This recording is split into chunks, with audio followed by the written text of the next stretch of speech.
ಆಚೆ ಎಕ್ಸಿಟ್ ಆಗ್ತಾ ಇದ್ರೆ ಅಷ್ಟು ಜನ ಸೇರಿ ಕಾಲಿಂದ ನೀರ್ ಎಸ್ತಾ ಇದಾರೆ. ಏನ್ ಭಾಷೆಯಲ್ಲಿ ಮಾತಾಡ್ತಾರೆ, ಕೆಟ್ಟದಾಗಿ ಮಾತಾಡ್ತಾರೆ. ನಮ್ಮ ಕನ್ನಡ ಚಲನಚಿತ್ರದ ಹೆಸರಾಂತ ನಟ ಡಿ ಬಾಸ್ ಅಂದೇ ಪ್ರಖ್ಯಾತರಾಗಿರುವ ದರ್ಶನ್ ಅವರು ಒಮ್ಮೆ ತಮ್ಮ ವೈಫ್ ಜೊತೆಗೆ ಅಲ್ಲಿ ಭೇಟಿ ಕೊಡ್ತಾರೆ. ಸೊ ಆಸ್ ಯೂಶುವಲ್ ಗೊತ್ತು, ದರ್ಶನ್ ಅಂದ್ರೆ ಫ್ಯಾನ್ ಕ್ರೇಜ್ ಹೆಂಗಿದೆ, ಅವ್ರ ನೇಮ್ ಎಲ್ಲಿವರೆಗಿದೆ ಅಂತ. ಸೊ ಯಾರೋ ಒಬ್ರು ಅಲ್ಲಿ ಅವರು ತಮ್ಮ ಮೊಬೈಲ್ ಅಲ್ಲಿ ದರ್ಶನ್ ಇಲ್ಲಿ ಬಂದಿದ್ದಾರೆ ಅಂತ ಹೇಳಿ ಒಂದು ವಿಡಿಯೋ ಮಾಡ್ತಾರೆ. ಸಾಮಾಜಿಕ ಜಾಲತಾಣಗಳು, ಸೋಷಿಯಲ್ ಮೀಡಿಯಾ, ಫೇಸ್ಬುಕ್, ರೀಲ್ಸ್ ಗಳು ಹರಿದಾಡುತ್ತೆ. ಲಕ್ಷಾಂತರ ಕೋಟ್ಯಾಂತರ ವ್ಯೂಸ್ ಗಳು ಬರುತ್ತೆ. ಅದಾದ ನಂತರ ನಮ್ಮ ಸ್ನೇಹಿತರೆ ನಮಸ್ತೆ, ಪ್ರತಿಸೂಚಕ ಯೂಟ್ಯೂಬ್ ಚಾನಲ್ಗೆ ನಿಮಗೆ ಮರಳಿ ಸ್ವಾಗತ. ಇವತ್ತಿನ ವಿಷಯ ಏನಂತ ಹೇಳಿದ್ರೆ, ಸೋಷಿಯಲ್ ಮೀಡಿಯಾದಲ್ಲಿ ನಿನ್ನೆ ಮತ್ತೆ ಮೊನ್ನೆಯಿಂದ ತುಂಬಾ ವೈರಲ್ ಆಗ್ತಿರುವಂತಹ ಒಂದು ಸುದ್ದಿ ಏನಪ್ಪಾ ಅಂತ ಹೇಳಿದ್ರೆ, ಕೊಟ್ಟಿಯೂರಲ್ಲಿ ಕನ್ನಡಿಗರಿಗೆ ಅವಮಾನ ಆಗ್ತಾ ಇದೆ, ಕನ್ನಡಿಗರ ಮೇಲೆ ದಬ್ಬಾಳಿಕೆ ಮಾಡ್ತಾ ಇದ್ದಾರೆ, ಕನ್ನಡಿಗರನ್ನೇ ಟಾರ್ಗೆಟ್ ಮಾಡಿ ಹೊಡಿತಾ ಇದ್ದಾರೆ.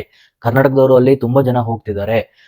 ಸೊ ಕರ್ನಾಟಕದವರಲ್ಲಿ ಹೋಗಿ ಸೋಷಿಯಲ್ ಮೀಡಿಯಾ ಇನ್ಫ್ಲೂಯೆನ್ಸರ್ಗಳು ಪ್ರತಿಯೊಬ್ಬರು ತಮ್ಮ ಅಕೌಂಟ್ ನಲ್ಲಿ ರೀಲ್ಸ್ ಮುಖಾಂತರ ಏನ್ ಹೇಳ್ತಿದ್ರೆ ಅಂದ್ರೆ, ದಯವಿಟ್ಟು ಇಲ್ಲಿಗೆ ಬರಬೇಡಿ, ಇದನ್ನ ಮ್ಯಾನೇಜ್ಮೆಂಟ್ ವರ್ಸ್ಟ್ ಆಗಿದೆ, ಈ ತರ ಇದೆ, ಆ ತರ ಇದೆ. ತುಂಬಾ ರೀಲ್ಸ್ ಗಳನ್ನ ನೋಡಿದೆ. ನಾನು ಕೂಡ ನನ್ನ ಇನ್ಸ್ಟಾಗ್ರಾಮ್ ಪ್ರೊಫೈಲ್ ಅಲ್ಲಿ ನಿನ್ನೆ ಒಬ್ರು ವಿಡಿಯೋ ಮಾಡಿದ್ರು. ಸೊ ಅವರ ಫುಟೇಜ್ ನ ಆಧಾರ ಆಗಿ ಇಟ್ಕೊಂಡು ಆ ವಿಡಿಯೋದಲ್ಲಿ ಹೆಣ್ಮಕ್ಳೆಲ್ಲ ಮಾತಾಡಿದ್ರು, ಈ ತರ ನಮ್ಗೆ ಹಿಂಗೆ ತಳ್ತಾರೆ, ಹೊಡಿತಾರೆ, ಮಲಯಾಳಂನಲ್ಲಿ ಕೆಟ್ಟದಾಗಿ ಬೈತಾರೆ ಅಂತೆಲ್ಲ. ಸೊ ನಾನು ವಿಡಿಯೋ ಮಾಡಿದೆ, ಈ ತರ ಎಲ್ಲ ಆದ್ರೆ ಕನ್ನಡಿಗರಿಗೆ ಈ ತರ ಆಗ್ತಾ ಇದ್ರೆ ಯಾಕೆ ಹೋಗ್ತೀರಾ? ನಮ್ಮ ಕರ್ನಾಟಕದಲ್ಲೇ ಎಷ್ಟು ಶಿವನ ದೇವಸ್ಥಾನಗಳಿದಾವೆ, ಎಷ್ಟು ಪ್ರೇಕ್ಷಣೀಯ ಟೂರಿಸ್ಟ್ ಪ್ಲೇಸ್ ಗಳಿದಾವೆ, ಹೋಗಿ ಈ ತರ ಮಾಡಿಸ್ಕೊಂಡು ಒಂದು ಜಾಗಕ್ಕೆ ಹೋಗೋದು ಎಷ್ಟು ಸರಿ ಅಂತ. ಸೊ ವಿಷಯ ಇಲ್ಲಿ ತುಂಬಾ ಜನಕ್ಕೆ ಗೊತ್ತಿರ್ಲಿಕ್ಕಿಲ್ಲ. ನನಗೆ ಗೊತ್ತಿರಂಗೆ ಮೊಬೈಲ್ ಯೂಸ್ ಮಾಡೋರು ಎಲ್ಲರೂ, ಸೋಷಿಯಲ್ ಮೀಡಿಯಾದಲ್ಲಿ ಆಕ್ಟಿವ್ ಅವ್ರಿಗೆ ಗೊತ್ತಿರುವಂತ ಪ್ಲೇಸು. ಕೆಲವೊಬ್ಬರಿಗೆ ಎಲ್ಲರಿಗೂ ಕೂಡ ಗೊತ್ತಿರೋದಿಲ್ಲ, ಇನ್ಸ್ಟಾಗ್ರಾಮ್ ಅಲ್ಲಿ ಎಲ್ಲರೂ ಇರೋದಿಲ್ಲ, ಸ್ವಲ್ಪ ಓಲ್ಡರ್ ಜನರೇಷನ್ ಅಂತವರಿಗೆ ಒಂದು ಬ್ರೀಫ್ ಆಗಿ ಇಂಟ್ರೊಡಕ್ಷನ್ ಅನ್ನ ಕೊಟ್ಬಿಡ್ತೀನಿ. ನೋಡಿ, ಕೊಟ್ಟಿಯೂರು ಅಂತ ಹೇಳಿದ್ರೆ ಕೇರಳದ ಕಣ್ಣೂರು ಸಮೀಪದಲ್ಲಿರುವಂತಹ ಒಂದು ಐತಿಹಾಸಿಕ ಆದಂತಹ ಶಿವನ ದೇಗುಲ. ಅಲ್ಲಿ ಬಹಳ ವರ್ಷಗಳಿಂದ ತನ್ನದೇ ಆದಂತಹ ಆಚರಣೆಯಲ್ಲಿ ದೇವರ ಪೂಜೆ ಆಚರಣೆಗಳು ನಡ್ಕೊಂಡು ಬಂದಿದೆ. ಸೊ ಇದು ಹೊರಗಿನ ಜಗತ್ತಿಗೆ ಅಷ್ಟೊಂದಾಗಿ ಗೊತ್ತಿರಲಿಲ್ಲ. ಅಲ್ಲಿಯ ಆ ಊರಿನ ಜನಗಳು, ಆ ಸುತ್ತಮುತ್ತಲಿನ ಪ್ರದೇಶದವರು, ಅಥವಾ ಕೆಲವು ಹೊರಗಡೆ ಕೆಲವರಿಗೆ ಗೊತ್ತಿರುವಂತಹ ಅವರು ವಿಸಿಟ್ ಕೊಡ್ತಾ ಇದ್ರು, ಪೂಜೆ ಕೈಂಕರ್ಯಗಳಲ್ಲಿ ಭಾಗವಹಿಸ್ತಿದ್ರು. ಮತ್ತೆ ಈ ಒಂದು ಕೊಟ್ಟಿಯೂರು ಫೇಮಸ್ ಆಗ್ಲಿಕ್ಕೆ ಇನ್ನೊಂದು ಮೈನ್ ಪಾಯಿಂಟ್ ಏನಂತ ಹೇಳಿದ್ರೆ, ಇದು ಎಲ್ಲಾ ದೇವಸ್ಥಾನಗಳ ರೀತಿ ಅಲ್ಲ, ವರ್ಷವಿಡೀ ಓಪನ್ ಇರೋದಿಲ್ಲ. ಇದು ವೈಶಾಖ ಮಹೋತ್ಸವ, ವೈಶಾಖ ಮಾಸದಲ್ಲಿ ಅಂತ ಅಂದ್ರೆ ಇವಾಗ ನಿಮಗೆ ಮೇ ಇಂದ ಜೂನ್ 24 ನಾಡ್ದು ಜೂನ್ 24 25 ಏನು ಕ್ಲೋಸ್ ಆಗ್ತದೆ. ನೆಕ್ಸ್ಟ್ ಆ ದೇವಸ್ಥಾನ ಓಪನ್ ಆಗೋದು, ಅಲ್ಲಿ ಪೂಜೆಗಳು ನಡೆಯುವಂತದ್ದು, ಎಲ್ಲಾ ಕಾರ್ಯಕ್ರಮಗಳು ನಡೆಯೋದು ಮುಂದಿನ ವರ್ಷ ಮೇ ಇಂದ ಜೂನ್ 24 ಹಂಗೆ ಶುರುವಾಗತ್ತೆ. ಕೇರಳ ಇವಾಗ ಕೇರಳಂ ಆಗಿದೆ. ಕೇರಳಂ ರಾಜ್ಯದಲ್ಲಿರುವಂತಹ ಈ ಕೊಟ್ಟಿಯೂರು ನಮ್ಮ ಕನ್ನಡ ಚಲನಚಿತ್ರದ ಹೆಸರಾಂತ ನಟ ಡಿ ಬಾಸ್ ಅಂದೇ ಪ್ರಖ್ಯಾತರಾಗಿರುವ ದರ್ಶನ್ ಅವರು ಒಮ್ಮೆ ತಮ್ಮ ವೈಫ್ ಜೊತೆಗೆ ಅಲ್ಲಿ ಭೇಟಿ ಕೊಡ್ತಾರೆ. ಸೊ ಆಸ್ ಯೂಶುವಲ್ ಗೊತ್ತು, ದರ್ಶನ್ ಅಂದ್ರೆ ಫ್ಯಾನ್ ಕ್ರೇಜ್ ಹೆಂಗಿದೆ, ಅವ್ರ ನೇಮ್ ಎಲ್ಲಿವರೆಗಿದೆ ಅಂತ. ಸೊ ಯಾರೋ ಒಬ್ರು ಅಲ್ಲಿ ಅವರು ತಮ್ಮ ಮೊಬೈಲ್ ಅಲ್ಲಿ ದರ್ಶನ್ ಇಲ್ಲಿ ಬಂದಿದ್ದಾರೆ ಅಂತ ಹೇಳಿ ಒಂದು ವಿಡಿಯೋ ಮಾಡ್ತಾರೆ. ಸಾಮಾಜಿಕ ಜಾಲತಾಣಗಳು, ಸೋಷಿಯಲ್ ಮೀಡಿಯಾ, ಫೇಸ್ಬುಕ್, ರೀಲ್ಸ್ ಗಳು ಹರಿದಾಡುತ್ತೆ. ಲಕ್ಷಾಂತರ ಕೋಟ್ಯಾಂತರ ವ್ಯೂಸ್ ಗಳು ಬರುತ್ತೆ. ಅದಾದ ನಂತರ ನಮ್ಮ ಜನ ಪ್ಲೇಸ್ ಯಾವುದು ಆ ತರ ಎಲ್ಲ ನೋಡಿದಾಗ, ಓಕೆ ದರ್ಶನ್ ಹೋಗಿದ್ದಾರೆ, ಕೇರಳದಲ್ಲಿ ಎಲ್ಲಿದೆ, ಈ ತರ ವೈರಲ್ ಆಗಿ ಆಗಿ ಆಗಿ ಆಗಿ ಆಗಿ ಈಗ ಯಾವ ಲೆವೆಲ್ಗೆ ಬಂದಿದೆ ಅಂದ್ರೆ, ಲಕ್ಷಾಂತರ ಜನ ಕರ್ನಾಟಕದಿಂದಾನೇ ಹೋಗ್ತಾ ಇದ್ದಾರೆ. ಕರ್ನಾಟಕದಿಂದಾನೇ ಅಲ್ಲಿ ಜಾಸ್ತಿ ಜನ ಹೋಗ್ತಿದ್ದಾರೆ. ಹೋಗ್ಲಿ, ಭಕ್ತರು ದೇವರಿಗೋಸ್ಕರ ಎಲ್ಲಿದ್ರು ಹೋಗ್ಬೇಕು. ಕೇದಾರ್ನಾಥ್ ಅಂತಂತ ಕಷ್ಟ ಅಂತ ಜಾಗಕ್ಕೆಲ್ಲ ಹೋಗ್ತಾರೆ. ಅದೇನು ಆಶ್ಚರ್ಯ ಪಡುವ ಸಂಗತಿ ಅಲ್ಲ, ವಿಷಯನೂ ಅಲ್ಲ. ಆದ್ರೆ ಈ ವಿಷಯದ ಬಗ್ಗೆ ಇಲ್ಲಿ ಯಾಕೆ ಎಲ್ಲ ಚರ್ಚೆ ಮಾಡ್ತಿದ್ದಾರೆ, ನಾನು ಒಬ್ಬನೇ ಅಂತಲ್ಲ, ನೀವು ಸೋಷಿಯಲ್ ಮೀಡಿಯಾ ತೆಗೆದು ನೋಡಿದ್ರೆ, ಕೊಟ್ಟಿವ್ರ ಅಪ್ಡೇಟ್ಸ್ ಗಳನ್ನ ನೋಡಿದ್ರೆ, ಯೂಟ್ಯೂಬ್ ಗಳಲ್ಲೂ ಮಾತಾಡ್ತಿದ್ದಾರೆ. ವಿಷಯ ಇಷ್ಟೇ. ನಾನು ನಿನ್ನೆ ವಿಡಿಯೋಗಳನ್ನ ನೋಡಿದ್ರೆ, ನಿಮ್ಮ ವಿಡಿಯೋಗಳನ್ನ ನೀವು ಅಬ್ಸರ್ವ್ ಮಾಡ್ತಿರ್ಬೋದು, ನಾನು ಪ್ಲೇ ಮಾಡ್ತೀನಿ. ಇಲ್ಲಿ ಅದೇ ಕನ್ನಡದವರಿಗೆ ಬೆಲೆ ಕೊಡ್ತಾ ಇಲ್ಲ. ಕೇರಳದಲ್ಲಿ ಕನ್ನಡವ್ರನ್ನ ಟಾರ್ಗೆಟ್ ಮಾಡ್ತಿದ್ದಾರೆ, ಕನ್ನಡಿಗರ ಮೇಲೆ ಹಲ್ಲೆ ಆಗ್ತದೆ, ಹೆಣ್ಮಕ್ಳು ಅಂತ ನೋಡದೆ ಕೈ ಮಾಡ್ತಾ ಇದ್ದಾರೆ, ವರ್ಸ್ಟ್ ಆಗಿ ನಡ್ಸ್ಕೊಳ್ತಾ ಇದ್ದಾರೆ. ನೀವು ಬರ್ಲೇಬೇಡಿ ಅನ್ನೋ ರೀತಿಯಲ್ಲಿ, ಯಾಕೆ ನೀವು ಬಂದ್ರಿ ಅನ್ನೋ ತರ ಮಾಡ್ತಾ ಇದ್ದಾರೆ. ನಾವು ದೇವ್ರ ನೋಡಕ್ ಹೋಗಿರೋದು, ಯಾಕೆ ಈ ತರ ಮಾಡ್ತಿದ್ದಾರೆ ಅಂತ ಹಲವಾರು ಜನಗಳ ಒಂದು ಆಕ್ರೋಶ, ಆರೋಪ, ಪ್ರಶ್ನೆ ಎಲ್ಲವೂ ಭುಗಿಲೆದ್ದಿದೆ. ಆದ್ರೆ ವೀಕ್ಷಕರೇ, ನಾನಿನ್ನೇ ಇದ್ರ ಬಗ್ಗೆ ರೀಲ್ಸ್ ಮಾಡಿ ಹಾಕಿದ್ದೆ, ಈ ತರ ಇದೆ ಆಗ್ತಾ ಇದೆ. ಸೊ ಕಮೆಂಟ್ ಮಾಡಿ ತಿಳಿಸಿ, ಈ ತರ ಆಗೋದಾದ್ರೆ ಕನ್ನಡಿಗರಿಗೆ ನಿಜವಾಗ್ಲೂ ಅವಮಾನ ಆಗ್ತಿರೋದು ಯಾಕೆ ಹೋಗ್ತೀರಾ? ಇಲ್ಲೇ ಹಲವಾರು ದೇವಸ್ಥಾನಗಳಿದೆ, ಬೇರೆ ಬೇರೆ ಪುಣ್ಯಕ್ಷೇತ್ರಗಳಿದೆ, ಅಲ್ಲಿ ಹೋಗಿ. ಇಷ್ಟೆಲ್ಲ ಕಷ್ಟ ಇದ್ದು ಅಲ್ಲಲ್ಲಿ ಹೋಗಿ ಪೆಟ್ಟಿನ ಬರೋದಸ್ಕೋದ್ರೆ ಏನಕ್ಕೆ ಹೋಗ್ತೀರಾ ಅಂತ ನಾನು ವಿಡಿಯೋ ಹಾಕಿದೆ. ಸೊ ವಿಡಿಯೋ ಸ್ವಲ್ಪ ಮಟ್ಟಿಗೆ ರೀಚ್ ಆಯ್ತು. ಕೇರಳ ಕಡೆಯಿಂದ ಎಲ್ಲ ನನಗೆ ಕಮೆಂಟ್ಸ್ ಬರ್ಲಿಕ್ಕೆ ಶುರು ಆಯ್ತು. ಕೆಲವರು ಕೇರಳ ಲ್ಯಾಂಗ್ವೇಜ್ ಅಲ್ಲಿ, ಮಲಯಾಳಂ ಅಲ್ಲಿ ಕೂಡ ಕಮೆಂಟ್ ಮಾಡಿದ್ರು, ನಾನು ಟ್ರಾನ್ಸ್ಲೇಷನ್ ಮಾಡ್ಕೊಂಡು ನೋಡಿದೆ. ಮತ್ತೆ ಕೆಲವರು ಕೇರಳದವರಾಗಿದ್ರು, ಈ ಕಣ್ಣೂರು ಭಾಗ, ಕಾಸರಗೋಡು ಬಾರ್ಡರ್ ಅವರಿಗೆಲ್ಲ ಚೆನ್ನಾಗಿ ಕನ್ನಡ ಬರುತ್ತೆ, ಆಯ್ತಾ.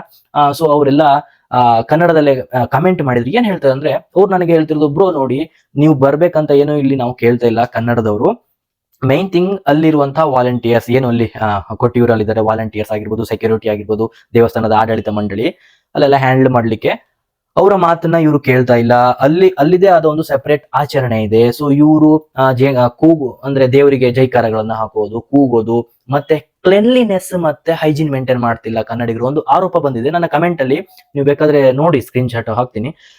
ಈ ತರ ಅಂದ್ರೆ ರಿವರ್ ಇದರಲ್ಲಿ ಪೂಪಿ ಮಾಡುವಂತದ್ದು, ಇದು ಅವ್ರು ಕ್ಲೈಮ್ ಮಾಡಿರೋದು, ನಾನು ಪ್ರತ್ಯಕ್ಷ ಸಾಕ್ಷಿ ಅಲ್ಲ. ನಾನು ಇಲ್ಲಿ ಯಾರನ್ನು ನಾನು ನ್ಯೂಟ್ರಲೈಸ್ ಆಗಿ ಮಾತಾಡ್ತೀನಿ. ಎರಡೂ ಕಡೆಯಲ್ಲೂ ಏನಿದೆ ವಿಷಯ ಅನ್ನೋದು ತಿಳಿಸೋದು ಬಿಟ್ರೆ ಪರ ವಿರೋಧ ಇಲ್ಲಿ ಮಾತಾಡ್ತಿಲ್ಲ, ಇದು ನಿಮ್ ತಲೆಯಲ್ಲಿ ಇರ್ಲಿ. ಸೊ ಅದೇ ಆತರ ಮಾಡ್ತಾರೆ, ಕ್ಲೆನ್ಲಿನೆಸ್ ಇಲ್ಲ, ತಮ್ಮದೇ ಆದ ಆಚರಣೆಗಳನ್ನ ಅಲ್ಲಿ ಮಾಡ್ತಾರೆ. ತಮ್ಮ ಅಂಡರ್ ಗಾರ್ಮೆಂಟ್ಸ್, ಅಂಡರ್ ವೇರ್ಸ್ ಗಳೆಲ್ಲ ಇರುತ್ತೆ, ಬಟ್ಟೆಗಳು ಯಾವ್ದೇ ತರದೆಲ್ಲ ಬಿಟ್ಟು ಹೋಗ್ತಿದ್ದಾರೆ ನದಿಯಲ್ಲಿ, ಅವ್ರದ್ದೇ ಏನೋ ಒಂದು. ಸೊ ಬೇರೆ ತರ ಎಲ್ಲ ಇಲ್ಲಿ ಅಲ್ಲ. ನೀವು ಕರ್ನಾಟಕದಲ್ಲಿ ನಿಮ್ದು ಯಾವ್ದೋ ಒಂದು ಆಚರಣೆ ಇದ್ರೆ ಇಲ್ಲಿ ತಂದದನ್ನ ಮಾಡ್ಬೇಡಿ, ಬನ್ನಿ ದೇವ್ರು ನೋಡ್ಕೊಳ್ಳಿ, ಪೂಜೆ ಮಾಡಿ ಹೋಗಿ. ಗದ್ದಲ ಮಾಡೋದು, ಕೂಗೋದು, ತುಂಬಾ ಈ ತರ ಇದೇ ತರದ್ದು ನನಗೆ ಕಮೆಂಟ್ಸ್ ಗಳೆಲ್ಲ ಬಂತು ಕೇಳೋದು. ಅದಕ್ಕೋಸ್ಕರ ಈ ತರ ಮಾಡ್ತಿದ್ದಾರೆ, ನೀವು ಬರ್ಲೇಬೇಡಿ ದಯವಿಟ್ಟು. ಪ್ರಶಾಂತವಾಗಿತ್ತು ಆ ಜಾಗ, ಪುಣ್ಯಕ್ಷೇತ್ರ ಆಗಿತ್ತು. ಈಗ ಇಂಟರ್ನೆಟ್ಗೆ ಕೈಗೆ ಸಿಕ್ಕಿ ಅದೊಂದು ಪ್ರೇಕ್ಷಣೀಯ ಸ್ಥಳ ಆಗಿದೆ. ಅದು ಪ್ರೇಕ್ಷಣೀಯ ಸ್ಥಳ ಅಲ್ಲ, ಅದೊಂದು ಐತಿಹಾಸಿಕ ಪುಣ್ಯ ಸ್ಥಳ. ಈ ತರ ಕಮೆಂಟ್ಗಳು, ಈ ತರ ಸುಮಾರು ಮೆಮ್ಗಳು ಕೇರಳ ಪೇಜಸ್ ಅಲ್ಲಿ ನಾನು ನೋಡಿದೀನಿ. ಸೊ ಏನಾದ್ರೂ ಕರ್ನಾಟಕದವರು, ಎಲ್ಲರೂ ಅಲ್ಲ, ಕೆಲವೊಬ್ಬರು, ಯಾಕಂದ್ರೆ ಎಲ್ಲಿ ಹೋದ್ರು ಸಿವಿಕ್ ಸೆನ್ಸ್ ಇಲ್ಲದೆ ಇರೋರು ಇದ್ದೇ ಇರ್ತಾರೆ. ಸೊ ಈ ಸಿವಿಕ್ ಸೆನ್ಸ್ ಇಲ್ಲದೆ ಇರೋ ಜನರು ಅಲ್ಲಿ ಹೋಗ್ಬಿಟ್ಟು ಸ್ವಚ್ಛತೆಗೆ ಅಡ್ಡಿ ಮಾಡುವಂತದ್ದು, ಬೇರೆ ರೀತಿಲಿ ಕೆಲವೊಂದು ನಾನ್ ಸೆನ್ಸ್ ನ ಅಥವಾ ನ್ಯೂ ಸೆನ್ಸ್ ನ ಕ್ರಿಯೇಟ್ ಮಾಡೋದು ಅಂತಿದ್ರೆ ದಯವಿಟ್ಟು ಆತರ ಮಾಡಬೇಡಿ. ಯಾರೋ ಒಬ್ರು ಮಾಡಿದ್ರೆ ಅವರು ಒಬ್ರನ್ನ ಪಾಯಿಂಟ್ ಔಟ್ ಮಾಡೋದಿಲ್ಲ, ಎಂಟೈರ್ ಕರ್ನಾಟಕ ಸ್ಟೇಟ್ ಕನ್ನಡಿಗರನ್ನ ಬೆರಳು ಮಾಡಿ ತೋರಿಸ್ತಾರೆ. ಅಥವಾ ಇಂಥವ್ರು ಈ ಊರವರು ಅಂತ ಯಾರು ಹೇಳೋದಿಲ್ಲ. ಎಂಟೈರ್ ಸ್ಟೇಟ್ಗೆ ಒಂದು ಕೆಟ್ಟ ಹೆಸರು ಹೇಳುವಾಗ ಕರ್ನಾಟಕದವರು ಕನ್ನಡಿಗರಂತಾನೆ ಬರುತ್ತೆ. ದಯವಿಟ್ಟು ಸಿವಿಕ್ ಸೆನ್ಸ್ ನ ಇರ್ಬೋದು, ಕ್ಲೆನ್ಲಿನೆಸ್, ಹೈಜೀನ್, ಇದು ಕೊಟ್ಟಿವ್ರು ಅಂತಲ್ಲ. ನಿಮ್ಮ ಮನೆಯಲ್ಲಿ ಆಗಿರ್ಬೋದು, ನೀವು ಯಾವ ಸ್ಥಳಕ್ಕೆ ಹೋಗ್ಬೋದು, ನಿಮ್ಮ ಆಫೀಸ್, ನಿಮ್ಮ ಮನೆ, ನಿಮ್ಮ ರಿಲೇಟಿವ್ ಮನೆ, ಎಲ್ಲೋ ಈ ಭೂಮಿ ಮೇಲೆ ಸಿವಿಕ್ ಸೆನ್ಸ್ ಮತ್ತೆ ಹೈಜೀನ್, ಕ್ಲೆನ್ಲಿನೆಸ್ ನ ಫಾಲೋ ಮಾಡೋದು ನಮ್ಮೆಲ್ಲ ಮೂಲಭೂತ ಕರ್ತವ್ಯ. ನಾವು ಮಾಡ್ಲೇಬೇಕು. ಇದು ಇಲ್ಲಿರ್ಬೇಕು. ಇಲ್ಲಿ ಅರ್ಥ ಆಗದವ್ರಿಗೆ ಅದನ್ನೆಲ್ಲ ಹೇಳಿ ಸರಿ ಮಾಡ್ಲಿಕ್ಕೆ ತುಂಬಾ ಕಷ್ಟ. ಸೊ ಇನ್ನು ಕನ್ನಡದವರು ಹೋಗಿ ದಯವಿಟ್ಟು ಅವ್ರು ಯಾವ ತರ ಹೇಳ್ತಾರೆ ಅದನ್ನ ಪಾಲಿಸಿ. ದಯವಿಟ್ಟು ನೀವು ಅವರು ನಮ್ಮ ಮೇಲೆ ನೀವೀಗ ಮಾಡಿದಿರ ತಪ್ಪು ಅಂತ ಹೇಳಿ ತೋರಿಸೋ ರೀತಿ ಯಾವುದೇ ತರ ಮಾಡಬೇಡಿ. ಅವರು ಹೊಡಿತಿದ್ದಾರೆ, ಬಡಿತಿದ್ದಾರೆ, ಕೆಟ್ಟದಾಗ ಬೈತಾರೆ, ಅದೆಲ್ಲ ಕೂಡ ತಪ್ಪು. ಇದು ಕೂಡ ಕೇರಳದವರು ಕನ್ಸಿಡರ್ ಮಾಡಬೇಕು, ಅಲ್ಲಿ ಆ ಪೊಲೀಸ್ ಕನ್ಸಿಡರ್ ಮಾಡಬೇಕು. ಈ ತರ ಮ್ಯಾನ್ ಹ್ಯಾಂಡ್ಲಿಂಗ್ ಎಲ್ಲಿ ಹೋದ್ರು ಮಾಡೋದು ಯಾರಿಗೂ ಕೂಡ ಅಥಾರಿಟಿ ಇಲ್ಲ, ರೈಟ್ಸ್ ಇಲ್ಲ. ಈ ತರ ಮಾಡಬೇಡಿ. ಬಂದಿರೋ ಭಕ್ತಾದಿಗಳನ್ನ ಒಳ್ಳೆ ರೀತಿಯಲ್ಲಿ ನಡೆಸ್ಕೊಳ್ಳಿ. ಏನೋ ಒಂದು ಗೊತ್ತಿಲ್ವಾ, ಹೊಸ ಸ್ಟೇಟು, ಹೊಸ ಊರು, ಭಾಷೆ ಗೊತ್ತಿಲ್ಲ, ಎಲ್ಲಿಂದನೂ ಹೋಗ್ತಾರೆ, ಒಂದು ಇಂಟರ್ನೆಟ್ ಅಲ್ಲಿ ನೋಡ್ಬಿಟ್ಟು ನಾವು ಹೋಗೋಣ ಅನ್ನೋ ಆಸೆ ಇರುತ್ತೆ, ಎಲ್ಲರಿಗೂ ಹೋಗ್ತಾರೆ. ಸೊ ಅಂತವ್ರಿಗೆ ಮೈಕ್ ಮೂಲಕ ಈ ತರ ಮಾಡಬೇಕು, ಡೂಸ್ ಅಂಡ್ ಡೋಂಟ್ಸ್ ಅಂತ ಏನ್ ಹೇಳ್ತೀವಿ, ಏನ್ ಮಾಡ್ಬೇಕು ಏನ್ ಮಾಡ್ಬಾರ್ದು ಅಂತ ದೊಡ್ಡ ಫ್ಲೆಕ್ಸ್ ಗಳನ್ನೆಲ್ಲ ಹಾಕಿ ಸ್ಟ್ರಿಕ್ಟ್ ಆಗಿ ಸ್ವಲ್ಪ ವಾಲಂಟಿಯರ್ಸ್ ನ ಜಾಸ್ತಿ ಮಾಡಿ ವಾರ್ನ್ ಮಾಡಿ ಬಿಟ್ರೆ, ಮ್ಯಾನ್ ಹ್ಯಾಂಡ್ಲಿಂಗ್ ಮಾಡೋದು, ತಳ್ಳೋದು, ನಿಮ್ಗೆ ಬೇಕೋ ಮನಸೋ ಇಚ್ಛೆ ಎಲ್ಲ ವರ್ತಿಸೋದು ತಪ್ಪಾಗತ್ತೆ. ಅದು ಕರ್ನಾಟಕದವರಾಗಿರ್ಲಿ, ಯಾರೇ ಆಗಿರ್ಲಿ, ನೀವು ಬರೀ ಕರ್ನಾಟಕದವ್ರನ್ನೇ ಟಾರ್ಗೆಟ್ ಮಾಡಿ ಮಾಡ್ತೀರಿ ಅಂದ್ರೆ ಅದು ಇನ್ನೂ ಕೂಡ ತಪ್ಪಾಗತ್ತೆ. ಸೊ ಆತರ ಮಾಡಬೇಡಿ. ಇಲ್ಲಿ ನಾನು ಜಾಸ್ತಿ ಮಾತಾಡ್ಲಿಕ್ಕೆ ಹೋಗಕ್ಕಾಗಲ್ಲ, ಯಾಕಂದ್ರೆ ಇದು ನಾನು ಪ್ರತ್ಯಕ್ಷ ದರ್ಶಿಲ್ಲ. ಅಂದ್ರೆ ನಾನು ಆ ಜಾಗಕ್ಕೆ ಹೋಗಿ ನಾನು ಅನುಭವಿಸಿ ಬಂದಿದ್ದು ಅನುಭವ ಆದ್ರೆ ನಾನು ಖಡಾಖಂಡಿತವಾಗಿ ಮಾತಾಡ್ಬೋದು. ನಾನು ಮಾಡಿರೋ ಒಂದು ವಿಡಿಯೋ ನೋಡಿ ಇನ್ನೊಂದು ಮಾತಾಡ್ತಿದ್ದು ಕೇರಳ ಸೈಡ್ ಇಂದ ಬಂದಿರೋ ಕಮೆಂಟ್ಸ್ ನೋಡಿ, ಈ ತರ ಮಾಡ್ತಿದ್ದಾರೆ ಬ್ರೋ ಅಂತ ಅಲ್ಲ. ಸೊ ನೋಡಿ, ನಿಮ್ಗೆ ಇಷ್ಟ ಆದ್ರೆ ಹೋಗಿ ಅಲ್ಲಿ ಪೂಜೆ ಮುಗಿಸಿ ಒಂದಿನ ಇರಿ, ನೋಡಿ, ವಾಪಸ್ ಒಳ್ಳೆ ರೀತಿಲಿ ಬನ್ನಿ. ಅಲ್ಲಿ ಅವರು ಮೈನ್ ಆಗಿ ಕ್ಲೈಮ್ ಮಾಡ್ತಿರೋದು ಕ್ಲೀನ್ಲಿನೆಸ್ ಇಲ್ಲ, ಅಲ್ಲೇ ಬಂದು ಪೀ ಮಾಡ್ತಿದ್ದಾರೆ ರಿವರ್ಸ್ ಹತ್ರ, ರಿವರ್ಸ್ ಗಳ ಬ್ಯಾಂಕ್ ಆಫ್ ರಿವರ್ ಅಲ್ಲಿ ಏನಿದೆ ಬಾಹುಲಿ ನದಿ. ಆಮೇಲೆ ಅಂಡರ್ ಗಾರ್ಮೆಂಟ್ಸ್ ನ ಬಿಟ್ಟು ಹೋಗ್ತಿದ್ದಾರೆ, ಕೂಗ್ತಾ ಇದ್ದಾರೆ, ಕಿರಿತಾ ಇದ್ದಾರೆ, ಜೈಕಾರಗಳನ್ನ ಹಾಕ್ತಿದ್ದಾರೆ, ಸಿವಿಕ್ ಸೆನ್ಸ್ ಇಲ್ದೇ ಇರೋ ರೀತಿ ವರ್ತಿಸಿದ್ದಾರೆ. ಕೆಲವೊಬ್ರು, ಎಲ್ಲರಿಗೂ ಅಲ್ಲ, ಅದು ನಾನು ಮೊದಲೇ ಆಗನೇ ಹೇಳಿದೆ, ಯಾರೋ ಒಬ್ರು ಮಾಡಿದ್ರೆ ಎಂಟೈರ್ ಸ್ಟೇಟ್ಗೆ ದೂಷಿಸ್ತಾರೆ ಅಂತ. ಸೊ ಇದನ್ನೆಲ್ಲ ಮನಸ್ಸಲ್ಲಿ ಇಟ್ಕೊಂಡು ಹೋಗಿ ಒಳ್ಳೆ ರೀತಿಯಲ್ಲಿ ದೇವರ ದರ್ಶನ ಪಡ್ಕೊಳ್ಳಿ.